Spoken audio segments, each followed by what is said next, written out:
พี่น้องบ่าวสมบูรณ์อยากบอกว่าอากาศเขตเจียงตู่โคตรดีเลยพี่น้องเอ้ยบ่าวสมบูรณ์เดินทางเข้ามาแต่เซโปนบ่าย2 โมงมื้อนี้มาฮอดเจียงตู่5 โมงพี่น้องเอ้ยแต่ว่าอากาศนี่ต่างกันสำคนละโลกเลยพี่น้องเอ้ยอยู่เซโปนน่ะทั้งแดดทั้งร้อน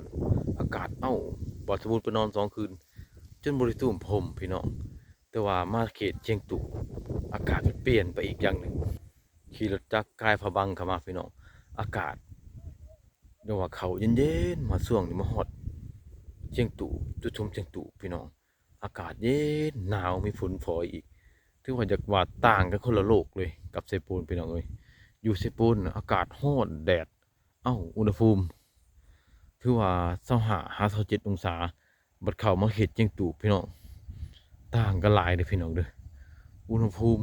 อยู่48 แล้วก็ขั้นสูงสุดก็20 องศาขั้นเป็นต้นเพนนะพี่น้องก็ยังคิดงงๆว่าโลกนี่มันคือเป็นแบบนี้พี่น้องนะ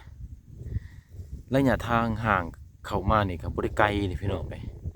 ตั้งแต่เซโปนเข้ามาฮอดเจียงตูบนี่ก็80 กิโลเมตรพี่น้องเอ้ยแต่ว่าอากาศมันคือว่าต่างคนละทีเลยพี่น้อง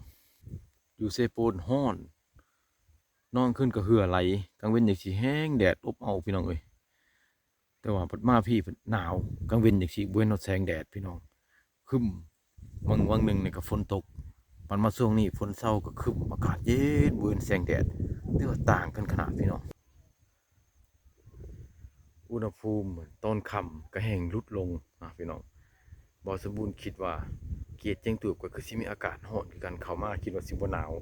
เข้ามาเจออากาศที่ว่ามันเปลี่ยนแปลงไปจากเซปูนพี่น้องเอ้ยบ่เคยหูบ่เคยเห็นอากาศคือว่าต่างกันกับเขตนอกนี่คือว่าเป็นคนละทวีปคนละโลกนะพี่น้องเอ้ยแบบว่าบนอื่นร้อนเบิดแต่ว่าเขามาวันนี้นะคือว่ายังหนาวอยู่พี่น้องเอ้ยทั้งที่ว่ามันร้อนแล้วดูร้อนเลยแต่ว่าเขตนี้คือสิบ่มีวี่แววว่าสิร้อนหรอกพี่น้องสังเกตเบิ่งเมฆครึ้มตลอดบ่เห็นแสงแดดและกลางเว้นก็เห็นแสงแดดเป็นบางครั้งบางคราวธรรมดาแหละเดือนนี้พี่น้องมันตกเข้าฤดูร้อนแหละแต่ว่าเขตนี้ยังหนาวอยู่เด้อพี่น้องเด้อถ้าว่าพี่น้องอยากเข้ามาสัมผัสอากาศเย็นๆมาอยู่กับธรรมชาติมาอยู่กับวิถีชีวิตของชาวชนบทที่ว่าหากินตามธรรมชาติอยู่กับธรรมชาติพึ่งธรรมชาติแบบ100%พี่น้องสามารถเข้ามาสัมผัสเขตเจียงตูบได้ถือว่าเป็นเขตที่มีธรรมชาติและมีป่าสงวนที่ว่าใหญ่กว่าหมู่ในแขวงสวรรณเขตถึงฤดูหนาวกับฤดูหนาวแก่ยาวจนถึงเดือน4หรือว่าเขาเดือน5พี่น้องวิจากฤดูหนาวไปก็ร้อนประมาณ2-3 มื้อหรือว่า10 มื้อนี่แหละวิจากหันไปก็ฝนตกพี่น้องเอ้ยวิจากฝนแล้วก็หนาวเขตนี้ถือว่าอากาศต่างจากเขตอื่นพี่น้องเอ้ยถ้าว่าอยากสัมผัสอากาศหนาวๆเย็นๆตลอดปีอยากอยู่กับอุณหภูมิแบบกลางเว้นร้อนกลางคืนหนาวนะพี่น้องสามารถมาสัมผัสได้เขตเจียงตุพี่น้องเอ้ยมายืนอยู่ภูจุดนี้ภูที่บ่สมบูรณ์ยืนนี่ก็ขึ้นมากัดสูงพี่น้องเอ้ยประมาณ100 เมตรแต่ก็สามารถเห็นเบิร์ดวิวทั้งหน้านี่คือทางนี้ก็เป็นหน้าผาภูฝากเบื้องนั่นก็เป็นเขต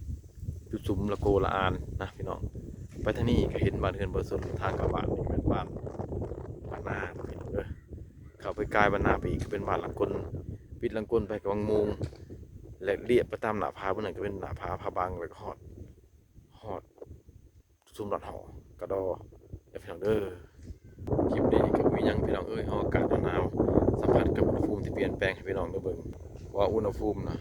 มันคือว่าต่างกับคนละทวีปคือว่าต่างกันแบบสิ้นเชิงเลยพี่น้องกะทั้งที่ว่า